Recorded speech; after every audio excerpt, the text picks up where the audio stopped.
दोस्तों, विपक्ष के खिलाफ साहेब का सबसे बड़ा हथियार ईडी, उसकी पोल आज संसद में खुल चुकी है। ईडी को लेकर एकदम ही चौंकाने वाले आंकड़े संसद में पेश किए गए हैं, जिन आंकड़ों को आप देखेंगे तो समझ जाएंगे कि ईडी किसके इशारे पर काम करती है और किसके खिलाफ काम करती है। साहेब की ईडी जो विपक्ष के नेताओं, यहां तक कि मुख्यमंत्रियों पर कार्रवाई करके उन्हें जेल भेजती है, पर ईडी इन नेताओं के खिलाफ सबूत इकट्ठा नहीं कर पाती है और विपक्ष के नेताओं को कोर्ट से जमानत मिल जाती है। Communist party of India Marxist के राज्यसभा एमपी ए रहीम की तरफ से ईडी के कार्यशैली को लेकर एक सवाल संसद में पूछा गया था। पिछले 10 साल में कितने नेताओं पर ईडी के केसेस हुए हैं और उन केसेस में कितना कन्विक्शन हुआ है, यानी कि उन केसेस में कितने नेताओं को सजा मिली है। इस सवाल पर मोदी सरकार ने कहा है कि पिछले 10 साल में नेताओं के खिलाफ 193 केसेस दर्ज किए गए हैं और इन 193 केसेस में से मात्र 2 केस में ही सजा ईडी दिला पाई है। दोस्तों, पूरा मामला बेहद ही गंभीर है, तो वीडियो में अंत तक बने रहिएगा। पर वीडियो में आगे बढ़ने से पहले अगर आप चैनल पर पहली बार आए हैं तो चैनल को अभी सब्सक्राइब करें और बेल आइकॉन दबा दें ताकि चैनल से जुड़ी तमाम जानकारी आपको मिलती रहे। साहेब की पूरी सरकार ईडी के इतने गुणगान करता है और विपक्ष के खिलाफ हो रही ईडी के कार्रवाई को पूरी तरीके से सही बताया जाता है और कहा जाता है कि ईडी तो निष्पक्ष संस्था है, ये सरकार के इशारे पर कैसे काम कर सकती है। पर जो आंकड़े संसद में पेश किए गए हैं, जब आप इन आंकड़ों को देखेंगे तो आपको भी इसमें एक तरह की खतरनाक राजनीतिक बदले की भावना दिखाई देगी। Communist party of India Marxist के राज्यसभा एमपी ए रहीम ने राज्यसभा में पूछा था कि मोदी सरकार के पिछले 10 साल में कितने एमपी, एमएलए और स्थानीय प्रशासन के सदस्यों के खिलाफ केसेस दर्ज किए गए हैं और जिन नेताओं के खिलाफ ये केसेस दर्ज किए गए हैं वे किस पार्टी के हैं, किस राज्य के हैं और कौन से साल में किसके खिलाफ केस दर्ज किया गया है। दोस्तों, ये एक ऐसा सवाल है जिसका सीधा जवाब मोदी सरकार नहीं दे पाई।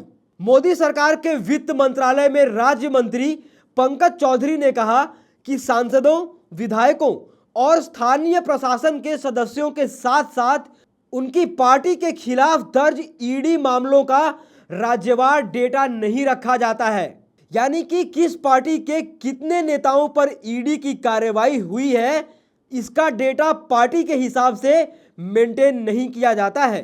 पर मोदी सरकार ने साल के हिसाब से आंकड़े पेश किए और बताया कि पिछले 10 साल में ईडी ने एमपी, एमएलए और स्थानीय नेताओं के ऊपर 193 केसेस दर्ज किए हैं, जिनमें से अभी तक मात्र 2 केसेस में ही ईडी सजा दिलवा पाई है।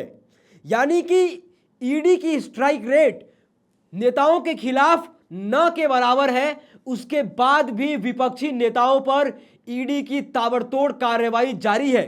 दोस्तों, ऐसे में एक सवाल बनता है कि जब ईडी पिछले 10 साल में 193 केसेस में सिर्फ और सिर्फ 2 केसेस में ही सजा दिलवा पाई है, तो ईडी इन नेताओं पर किसके कहने पर कार्रवाई करती है? और ईडी अगर कार्रवाई करती है तो इन नेताओं के खिलाफ सबूत इकट्ठा क्यों नहीं कर पाती है और इन्हें सजा क्यों नहीं दिला पाती है? सरकार ने भले ही पार्टी के हिसाब से आंकड़े पेश नहीं किए हो कि अगर कहीं बताना पड़ गया कि किस पार्टी के कितने नेताओं पर ईडी की कार्रवाई हुई है तो ईडी की सच्चाई सबके सामने आ जाएगी, क्योंकि ईडी की कार्रवाई विपक्ष के नेताओं पर की जाती है। विपक्ष के नेताओं को ईडी, सीबीआई जैसे संस्थाओं के जरिए से डराया जाता है और ईडी का डर दिखाकर ही साहेब ने विपक्ष के न जाने कितने नेताओं को अपने पाले में ले चुके हैं। इन आंकड़ों से यह पता चलता है कि पिछले 10 साल में ईडी का जमकर दुरुपयोग मोदी सरकार द्वारा किया गया है और सरकार की जो मंशा है कि विपक्ष के नेताओं को बिना सबूत लंबे समय तक जेल में कैसे रखा जाए, इसका भी भांडाफोड़ संसद में हुआ है। इंडियन एक्सप्रेस की एक रिपोर्ट के अनुसार 2014 से अब तक विपक्ष के 25 ऐसे नेता हैं जिनके ऊपर ईडी की कार्रवाई चल रही थी और उन नेताओं ने बीजेपी ज्वाइन कर लिया है। इंडियन एक्सप्रेस की इसी रिपोर्ट में बताया गया है कि जिन 25 नेताओं ने बीजेपी ज्वाइन किया, इन 25 में से 23 नेताओं के बीजेपी ज्वाइन करते ही या तो केसेस बंद कर दिए गए या फिर उन केसेस को ठंडे बस्ते में डाल दिया गया। यानी कि इन विपक्ष के नेताओं के खिलाफ ईडी का इस्तेमाल उन्हें सरकार ने अपने पाले में लाने के लिए किया है। इन 25 नेताओं में से 10 कांग्रेस के, 4 एनसीपी के, 4 शिवसेना के, 3 टीएमसी के, 2 चंद्रबाबू नायडू की पार्टी टीडीपी के और 1 सपा और 1 जगन मोहन रेड्डी की पार्टी वाईएसआरसीपी के हैं। ईडी, सीबीआई और इनकम टैक्स का ही डर दिखाकर साहेब ने न जाने कितने विपक्ष के नेताओं को अपने पाले में कर लिया है और सत्ता का सुख वो आज भोग रहे हैं।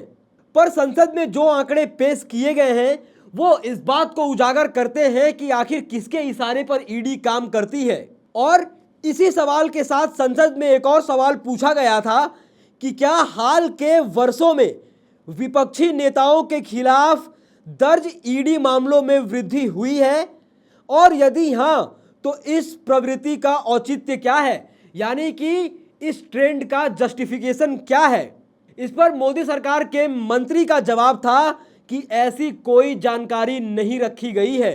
बता दें कि दिसंबर 2024 में केंद्र सरकार ने संसद को सूचित किया था कि पिछले 5 वर्षों के दौरान, यानी कि 2019 से लेकर 2024 के बीच मनी लॉन्ड्रिंग के अपराध के लिए ईडी ने 911 केसेस दर्ज किए थे, जिनमें से 654 मामलों में परीक्षण पूरा हो गया था। और इन 911 केसेस में ईडी केवल और केवल 42 मामलों में ही दोष सिद्धि करने में सक्षम था, यानी कि 5% से भी कम स्ट्राइक रेट ईडी का था।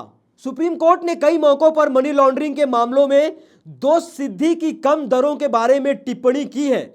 पिछले साल नवंबर में टीएमसी के विधायक पार्थ चटर्जी की जमानत याचिका पर सुनवाई करते हुए कोर्ट ने मौखिक रूप से टिप्पणी की थी कि ईडी की दोष सिद्धि दर खराब है और पूछा था कि किसी व्यक्ति को कितने समय तक अंडर ट्रायल रखा जा सकता है। इससे पहले कोर्ट ने कहा था कि पिछले 10 वर्षों में ईडी द्वारा दर्ज किए गए 5000 केसेस में केवल 40 में ही दोष सिद्धि हुई है और ईडी को गुणवत्तापूर्ण अभियोजन पर ध्यान केंद्रित करने के लिए कहा गया था। यानी कि ईडी को नसीहत दी गई थी कि आप क्वालिटी इन्वेस्टिगेशन करिए। दोस्तों, आप इस पूरे मुद्दे पर क्या सोचते हैं, क्या राय रखते हैं? जिस प्रकार से संसद में आंकड़े पेश किए गए हैं कि एक पिछले 10 साल में 193 केसेस एमपी, एमएलए और स्थानीय प्रशासन के नेताओं के खिलाफ दर्ज किए गए हैं और इन 193 केसेस में से मात्र 2 केसेस में ही सजा ईडी आज तक दिलवा पाई है। दोस्तों, आप इस पूरे मुद्दे पर क्या सोचते हैं, क्या राय रखते हैं?